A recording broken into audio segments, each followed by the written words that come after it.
Halo coy, selamat datang di channel Rusak Ruli Sianipar Saxophone Repair Jakarta.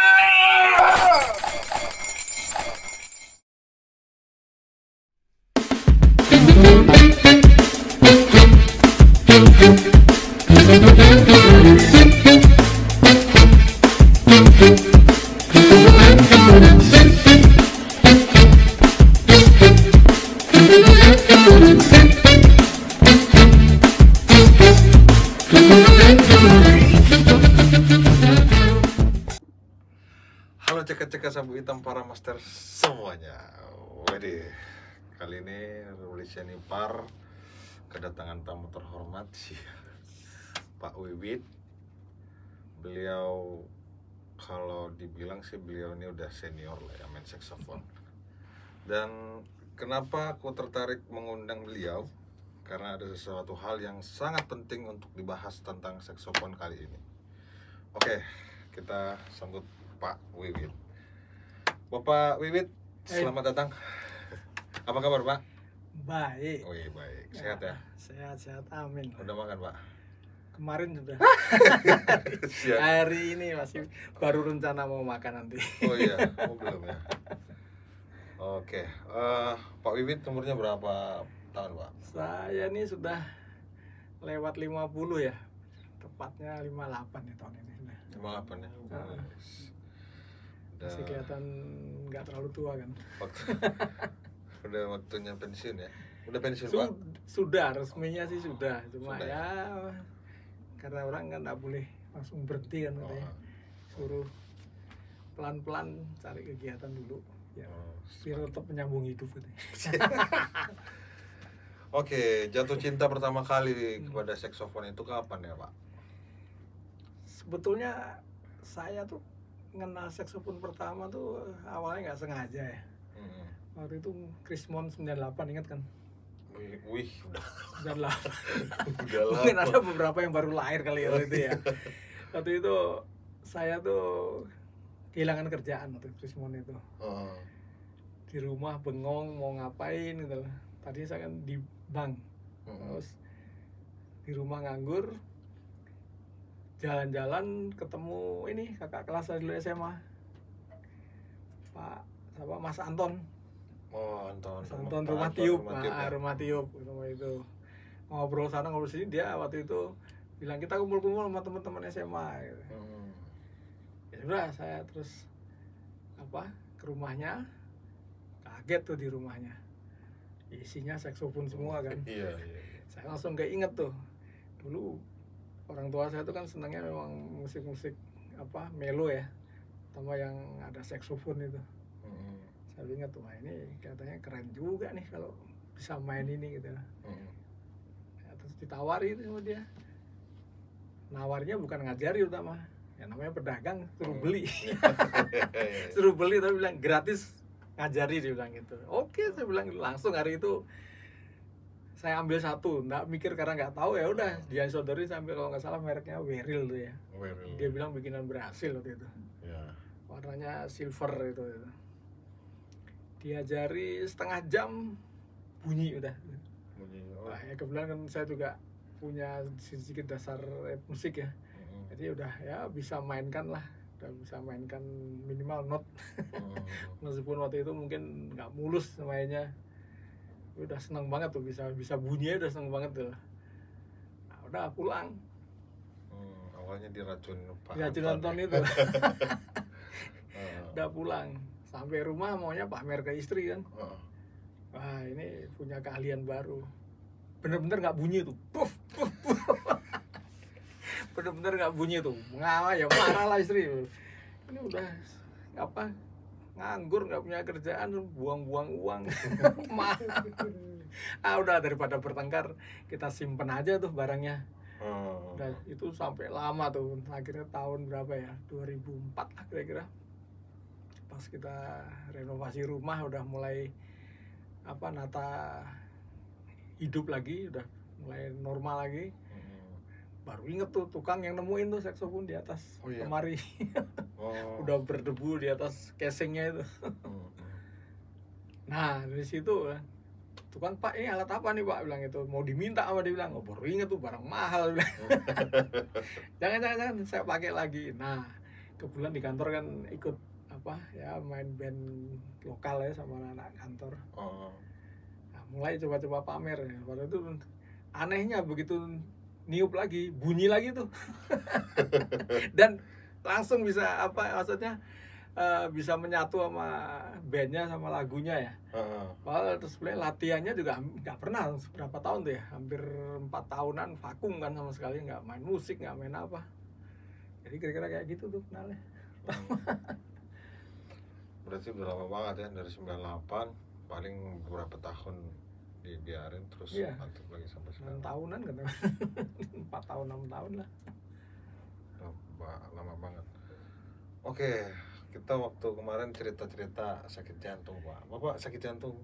Saya tuh sudah di dalam nih satu mobil Camry. Anjir. Nah, jadi ada 7 ring saya masuk. 7 ring. Sama dokter dikasih kenang-kenangan Lord of the Ring. Satu Camry udah masuk ke situ dan sini. Jadi kalau mau ngerampok saya tuh jangan dompet yang dari dalamnya, ini lebih berharga, mahal. Ya terus gimana Pak? Nah itu 7 ring ya, 7 ring di jantung. Jadi 3 kali serangan jantung. Setiap kali kena serangan dokter tuh masang paling nggak 2 ring masih biasanya. Wow.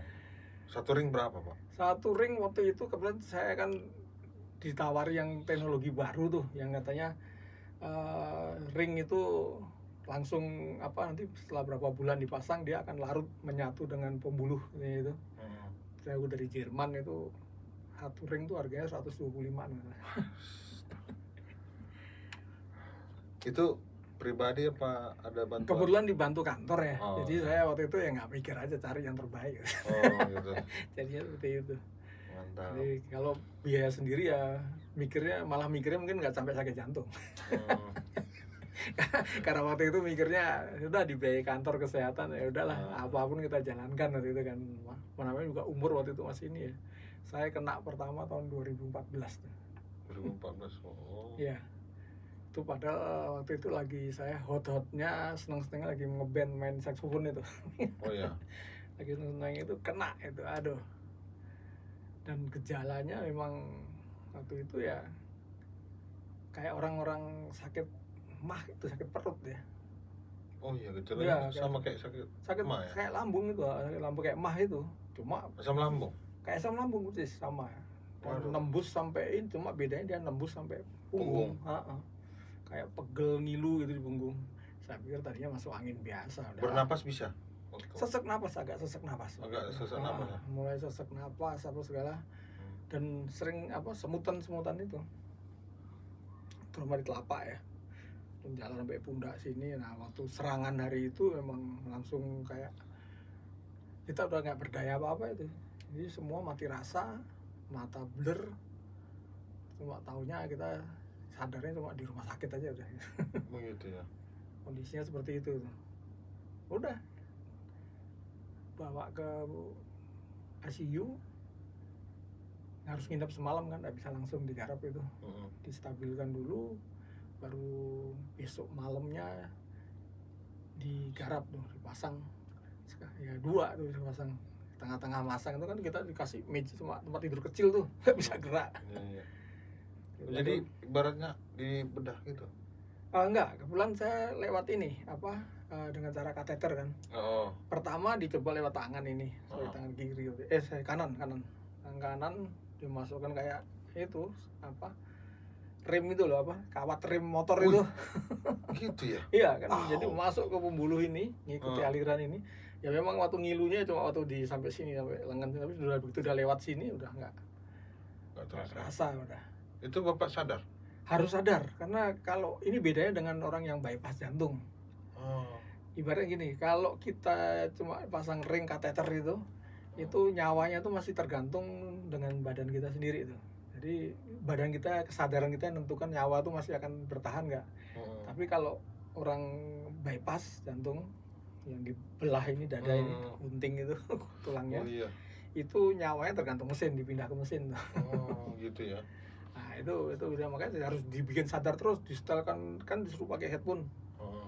kasih lagu itu lagu yang saya paling nggak suka tuh, metal. Iya. Jadi setiap kali mau merem itu kan darah keluar terus tuh, pasti kan jadi ngantuk, lemes ya.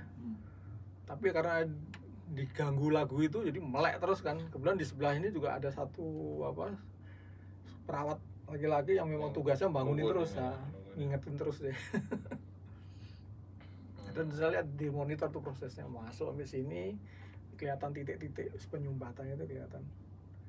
Itu dokternya kebetulan cukup telaten ya, dia kalau dokter lain mungkin udah perintahnya bypass itu, karena udah hampir 100% buntu.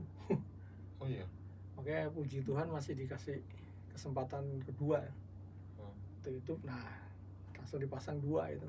Nah konyolnya di tengah-tengah ini dokternya nanyain masih, Bapak mau ring yang seperti apa, yang kayak apa? Orang lagi setengah mati disuruh mikir. Gitu.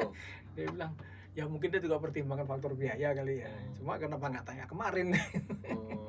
Coba diingat, Pak ini saya pasang aja yang teknologi terbaru, bilang. Saya udah dok yang terbaik aja pokoknya, bilang gitu. Ya udah kasih yang terbaik. Ya itu yang teknologi baru yang katanya larut sama, jadi nggak, kalau yang metal kan ganggu tuh, kadang-kadang kita masuk sensor bandara itu bunyi.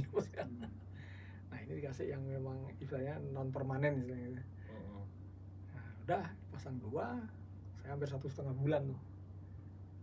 Cuman umurnya 1,5 bulan aja? Bukan, hampir 1,5 bulan di rumah sakit. Oh lamanya? Lamanya untuk recovery itu. Oh itu yang pertama? Yang pertama langsung 2? Nah begitu mau pulang kena lagi saya. Belum sampai rumah udah kena lagi. Waduh. Tuh. Nah, tiba-tiba muka pucat semua, ini membiru nih telapak sama wajah. Karena kan harusnya udah dipesan tidak boleh ngeden. Hari itu terakhir boleh pulang mandi kita kan, sudah 1,5 bulan nggak mandi, cuma dimandiin sama suster. Nah kan kita mau coba mandi sendiri, pengen ke belakang, maksa. Nah itu pesan penyumbatan lagi. Udah ICU lagi, udah masuk lagi ya? Proses lagi seperti kemarin tuh, 2 lagi? pasang lagi 2 lagi. Waduh. Udah 1,5 bulan lagi di rumah sakit. Jadi 3 bulan rumah sakit tanpa nyentuh saksofon. Gitu ya. Jadi nggak bisa dengerin musik, nggak apa, karena kondisi udah benar-benar badan memang udah kayak orang tuh udah ibaratnya mungkin udah setengahnya udah ninggalin hidup ya. Nah udah setelah itu diizinkan pulang, tapi dibatasi, belum boleh aktivitas berat kan. Ya. Nah setelah kira-kira berapa ya, 3 bulan kan kontrol terus tuh. Nah kontrol, dokter tanya, kamu olahraga nggak, bilang gitu. Nah kan dokter bilang nggak boleh, saya bilang gitu. Kenapa? Kan dokter nanya itu, nggak, harusnya kamu gerak. Lu kemarin gimana? Ya dibatasi. Kalau dia bilang kamu olahraga apa? Ya saya nggak suka olahraga, dok. Udah selesai masa olahraganya dulu waktu memang zaman sekolah ya aktif ya, sepak bola, voli, segala, renang, badminton. Terus sekarang udah rasanya selesai, udah nggak kuat untuk itu. Ya kamu olahraga lah, bilang gitu. Nah saya nggak tahu, keinget saksofon, bilang dok, kalau saya niup saksofon aman nggak ya? Sebenarnya karena waktu itu kan mulai ngantor ya, teman-teman kantor udah mulai ngajak, ayo ngeband lagi deh, pengen juga nih tampil sekali-sekali gitu. Cuma mikir ini dada kuat nggak ya? Nah itu saksofon bagus tuh, bilang gitu. Oh gitu ya, saran dokter. Kalau dokter mah dia menyarankan itu. Ya sudah, akhirnya saya ngambil untuk ininya, terapi lanjutannya niup saksofon. Nah ya itu, jadi akhirnya secara nggak langsung dapat 2 saya, sehatnya dapat, ilmunya dah. Terapinya dapat, ilmunya dapat gitu, gitu. Jadi bagi kalian yang udah menderita penyakit jantung, segeralah cari saksofon dan belajar. Segera, minimal paling nggak sebelum kena sakit jantung punya dulu deh. Punya dulu, simpen di rumah, jaga-jaga, jadi kalau begitu nanti sehat langsung gitu loh. Iya. Karena kalau nanti sudah kadung dipakai untuk biaya berobat, uangnya habis dulu. Saksofon kan lumayan mahal juga. Iya. Mending punya dulu sekarang deh, terus santai. Oke. Tapi itu keren banget loh Pak, sampai 7 kali ring. Nah itu setelah jalan. Tapi sepengetahuan saya Pak, teman-teman saya tuh ada yang seumuran saya tuh tiba-tiba meninggal katanya jantung. Itu gimana sih Pak? Sebetulnya gini Mas, itu kalau orang kena jantung ini cerita dokter itu ada yang namanya golden time ya. Tunggu dulu, kita agak mundur dikit ya Pak. Penyakit jantung itu disebabkan karena apa? Apa karena penyakit turunan, menular, atau ada sebabnya makan atau pola hidup? Yang gimana? Ya, kalau ini pengalaman saya cerita ya, dan hasil juga dari konsultasi dokter itu, memang ada sih yang karena keturunan genetik ya, Genetik ada ya. memang dia punya membawa mungkin dari bibitnya permasalahan di dalam sistem distribusinya dia di dalam ini. Tapi sih menurut saya yang paling banyak menentukan tuh penyebabnya itu sebenarnya masalah gaya hidup nih. Gaya hidup ya. Iya. Kaitannya sebenarnya lebih banyak ke masalah aktivitas dan asupan nih, makanan itu. Pertama gini nih, kita nih orang Indonesia ya, orang Timur ini hidup di alam yang nyaman ya. Beda mungkin orang-orang di utara sana atau di daerah tandus ya. Itu kita nih hidup dengan nyaman sehingga memaksa kita untuk males. bukan memberi kesempatan kita males, memaksa kita untuk males nih. Karena apa-apa sudah tersedia gitu loh. Contoh aja sekarang, orang kalau naik angkot itu mana mau dia turun di halte. Kalau bisa di depan pintu rumah kan. Iya. Meskipun rumahnya masuk gang pun dia paksa untuk angkotnya masuk gang kalau perlu. Benar. Itu salah satu contoh yang paling nyolok. Terus kedua yang paling gampang di rumah aja deh. Dia mau makan saja, itu maunya beres kan. Lebih lagi zaman sekarang. Kalau perlu dia tinggal telepon, GoFood datang. Gak perlu masak. Nggak perlu masak, nggak apa. Dia nggak tahu makanan yang dia pesen tuh dimasaknya kayak apa juga dia nggak tahu. Ya. Nah, dia main telan aja udah setelah itu. Sudah tadi saya bilang tadi main telan masakan yang ini dan tidak memilih masakan yang enak sih, namanya beli kan. Beli masakan nggak enak, kan nggak rugi dong kita. Kalau beli pasti pilih yang paling enak kan gitu. Padahal makan yang paling enak paling beracun, paling nggak sehat sebenarnya. Nah, sudah itu habis makan kenyang kan tidur udah, males mau ngapa-ngapain. Bangun tidur juga begitu lagi, lapar lagi kan. Iya. Makan lagi kita. Iya. Selesai makan naik kita punya di darah sampai gula kita sebenarnya terserah nggak sadar. Bikin kita malas lagi kan, nggak mau gerak lagi. Nah, sehingga ya tuh akhirnya muter tuh. Karena makan muncul darahnya jadi gula darah naik. Akhirnya ganggu ini metabolisme semua. Ya ujungnya jantung lah yang berat bebannya kan. Untuk memompahkan darah itu. Iya. Satu memompahkan darah, kedua sebetulnya membersihkan darahnya itu sendiri. Itu jadi terhambat kan. Kalau saya dulu kena masalahnya sudah udah dibawa masalah darahnya kental, satu itu udah. Darahnya kental. Nah, jadi kalau luka tuh dulu cepat sekali kering tuh. Karena saking kentalnya darahnya. Oh iya.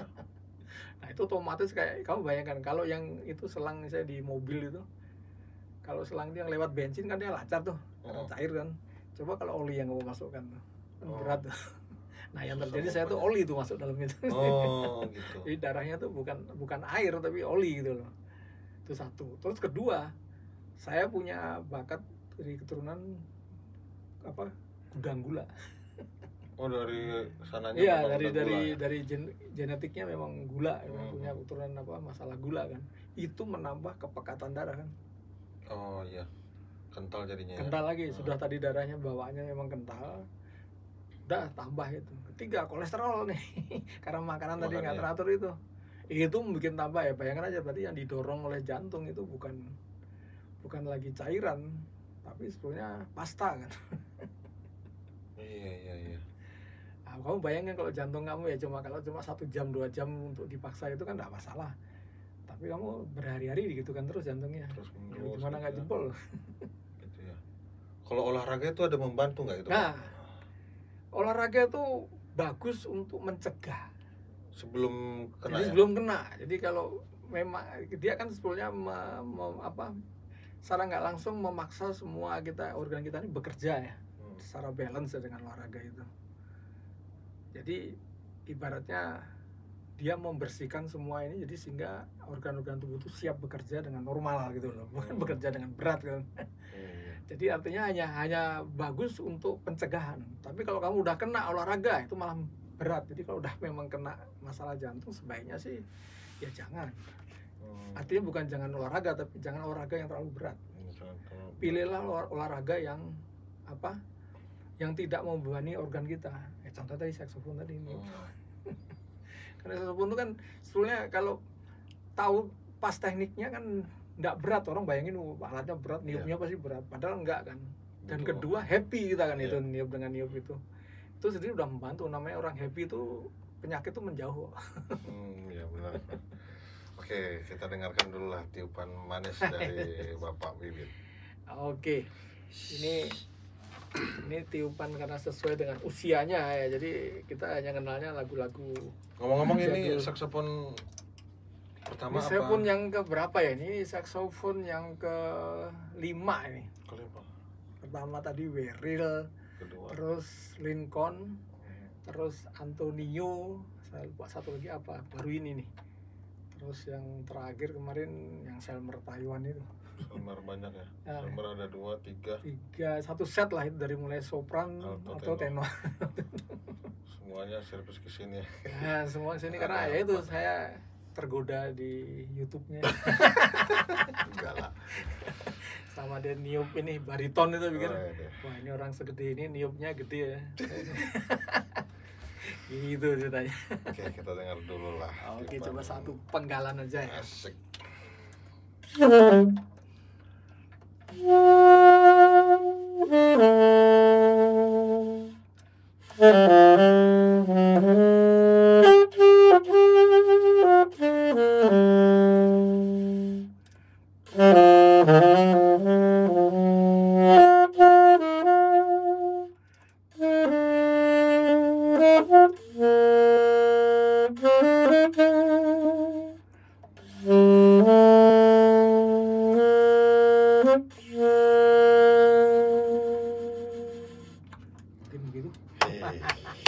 Mantap Itu sekali. saya punya masalah lagi kedua nih selain jantung dengan Apa ini. itu, Pak? Gigi. Iya. Ini sebenarnya juga salah satu penyebab jantung. Awalnya saya tuh perokok berat. Waduh, sama dong, Pak. Iya, itu saya tuh sehari bisa nghabiskan sampai 7 bungkus tuh. Dan itu rokok putih lagi itu. Tadinya waktu zaman sekolah rokok kretek, tapi begitu udah kerja rokok kan baunya ampun-ampun itu. Di kantor jadi nggak enak sama ini, saya pindah ke rokok putih. Tapi bukannya tambah berkurang, tambah gila ngerokok. Jadi hampir namanya di meja, di mobil, di kamar Ada. itu semua ada, bukan cuma bungkus tapi slof satu slof. Itu saya berhenti terakhir tuh tahun rokok tuh tahun 2000. Itu sudah setelah berkali-kali mencoba dari mulai tahun berapa ya, saya mulai kerja kan tahun 91 gitu ya. 92 tuh sudah mulai coba nyetop tapi nggak berhasil terus tuh. Asli memang giginya rontok karena nikotin rokok. Bukan, awalnya tuh begini nih. Saya mau berhenti ngerokok, nggak berhasil. Akhirnya itu kan teorinya orang dulu, teman-teman bilang cari penggantinya, minum makanlah Mentos permen. Oh, permen. Ya. Oh. Memang berhenti, tapi cuma sebulan. Setelah itu kumat lagi. Nah, kumatnya kacau nih. Rokoknya kumat, permennya nggak bisa di stop nih, kecanduan kita udah. Wih, makin enak. Jadi lah. rokok tambah nikmat aja tuh. Makin enak. Ya kan? Bener, itu berlangsung terus sampai akhirnya saya pernah sampai tenggorokan tuh hampir, lubang pita suara tuh hampir rusak itu.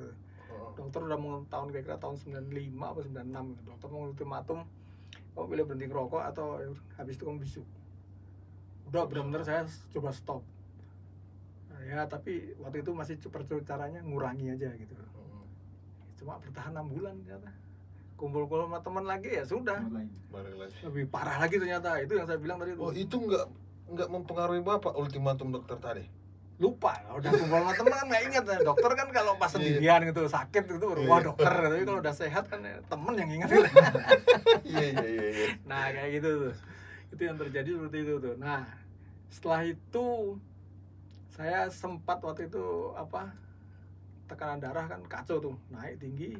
Dokter ingat lagi, ini salah satu ngerokok, padahal saya nggak ngopi. Itu sebabnya ngerokok. Akhirnya waktu ultimatum bener, ini kalau enggak dia udah ingatkan suatu jantung kamu akan bermasalah tuh lama-lama nanti gitu. Sudah, saya putuskan berhenti.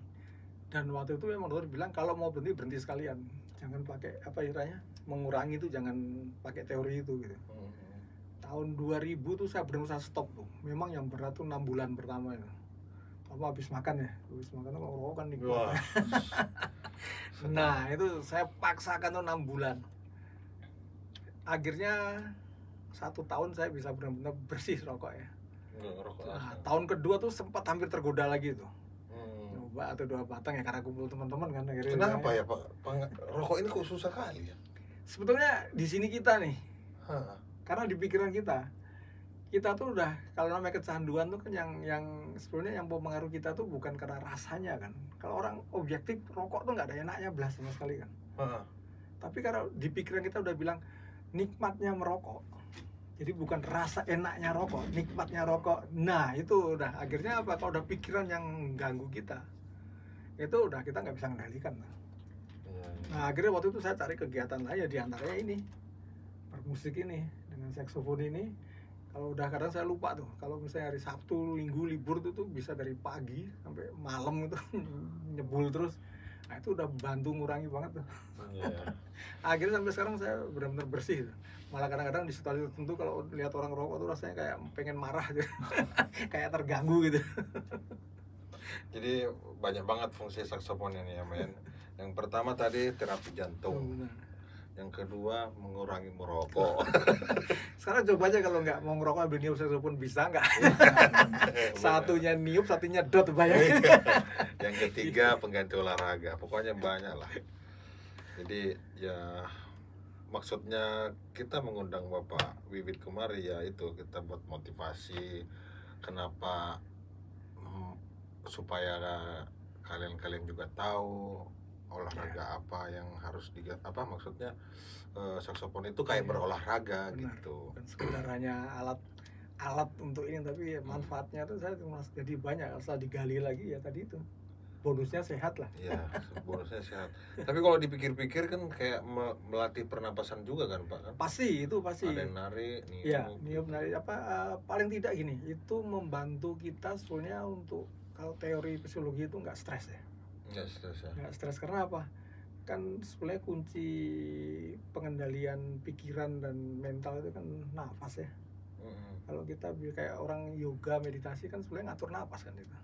Iya. Jadi saya tuh dokter bilang kamu dengan belajar itu kamu bisa fokus lebih. Dan memang benar dengan saya banyak main ini saksofon ya kan otomatis kan jadi fokus dengan permainan tapi juga kita berpikir mengenai note, nada apa segala kan ya. Iya.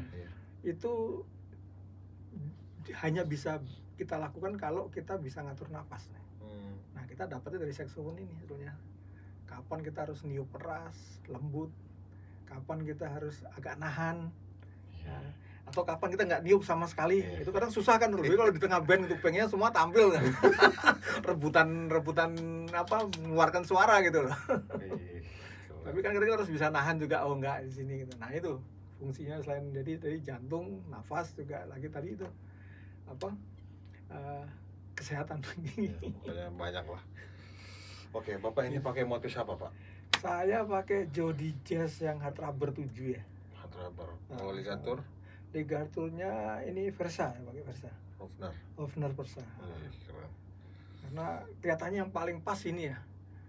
Ada beberapa saya punya di rumah juga itu yang dulu kan orang nyarinya yang bright katanya gitu. Terus sama AC blowing kan. Ternyata saya dapat semua itu malah kacau niupnya. Iya. Memang akhirnya AC blowing tapi ya nggak terlalu isi lah. Carilah yang pas punya karena kalau terlalu lolos juga susah mengendalikan. Iya. Nggak ada tekanan benar. balik. Kalau terlalu bright juga susah kita ngatur tone-nya, tone suaranya kita susah kan. Akhirnya saya sudah berapa kali nyoba sampai dulu koleksi mouthpiece saya itu ada sekitar 60-an. Waduh. Setiap kali jalan coba, ini coba saya belum punya coba suaranya apa. Ada yang saya beli nggak bisa niupnya saya malah. Saking beratnya. Nggak digeser lah ke sini Pak. Nah. Oke, itu gigi gimana Pak? Mengganggu banget atau? Saya teruskan tadi, akhirnya karena nggak bisa itu baru rasa efeknya sekarang, rontok satu giginya nih. Karena permen ya. Permen aslinya tadi, bukan permen, karena rokok bukan ya. rokok, karena Iya. permennya tadi itu. Nah, mulai rontok satu, baru mulai kerasa nih, setiap niup, aduh, saya mulai masalah nih. Akhirnya saya hanya bisa mengandalkan bibir kan. Makanya kadang-kadang kalau untuk apa mungkin yang genre jazz mungkin wah pasnya agak serak-serak basah gitu ya. Padahal bukan gitu, karena memang nggak punya gigi. Karena ngandalkan bibir pasti bocor kan. Keluar gerol ini ya. Bener. Dan ini apa capek, ada butuh apa effort lebih banyak, extra effort lah untuk bermain saxophone. Karena kalau orang normal kan bermain dengan dia gigi udah banyak dibantu ya, kita bisa mengatur tone yang keluar. Benar, kan memang harus gigi. bener Kan? Nah ini saya nggak bisa nih, makanya saya coba ngakalinya, karena kalau bertumpu pada gusi ngilunya minta ampun. Dan kedua, hanya mengandalkan bibir itu nggak akan tahan lama, perihnya aduh ampun deh. Iya udah pasti pernah. Nah, sudah saya berapa tahun main tetap aja namanya perih itu nggak bisa saya sembuhkan tuh. Jadi sekarang cara ngakalinya biasanya geser-geser tuh. Jadi seluruh lebar bibirnya dimanfaatkan. Oh gitu. Biar nggak ini. Mungkin untuk membantu kemarin aku kasih gigi palsu. Ya kemarin di sama apa Mas Ruli dikasih ini kan apa gigi palsu itu. Nah, mudah-mudahan nanti bisa membantu ini. Karena kalau istilahnya orang kan apa kalau mobil tuh ada manual sama matic ya, ini kategorinya matic nih. Nggak pakai gigi. Jadi kalau sehari-hari Pak, misalkan Bapak main saksofon ini kan di rumah, itu berapa tahan lamanya kalau giginya? Kalau lagi excited gitu ya, lagi apa tracing gitu, udah nggak ingat ini. Saya tuh bisa mulai jam 9 pagi sampai jam 12 malam tuh bisa niup terus lah. Cuma abis itu paginya nggak bisa ngapa-ngapain nih bibir. Kayak jontor. Pas di saat itu nggak masalah. Mati nggak rasa. Mati rasa. Tapi setelahnya, aduh itu bisa seminggu recovery-nya tuh. Gitu ya. Perihnya minta ampun. Kayak sariawan gitu Pak. Bukan cuma sariawan rasanya, tapi kayak ini apa habis berantem ditonjok. Pecah ya berarti. Pecah Ya. Ditonjok itu. Padahal kalau dilihat nggak ada bengkak, nggak ada apa, tapi dalam tuh kayak mungkin lapisan kulitnya hancur ya. Lapisan kulit hancur itu yang membuat apa ya? Sebetulnya handicap juga untuk bermain saxophone. Tapi ya udah, kalau namanya manusia, kalau orang udah kepepet itu kan pasti cari cara ya. Akhirnya dapet caranya juga. Makanya bisa niup dari jam 9 sampai jam 12 malam karena kalau lagi niat banget itu. Mantap lah. Seperti itulah kira-kira. Oke, kita dengarkanlah satu lagu lagi yang ditiup Bapak Wiwit nih. Oke. Ini juga lagu-lagu lama lagi nih. Sesuai usianya kan. Kalau yang lagu-lagu baru saya tuh agak susah mencerna ya.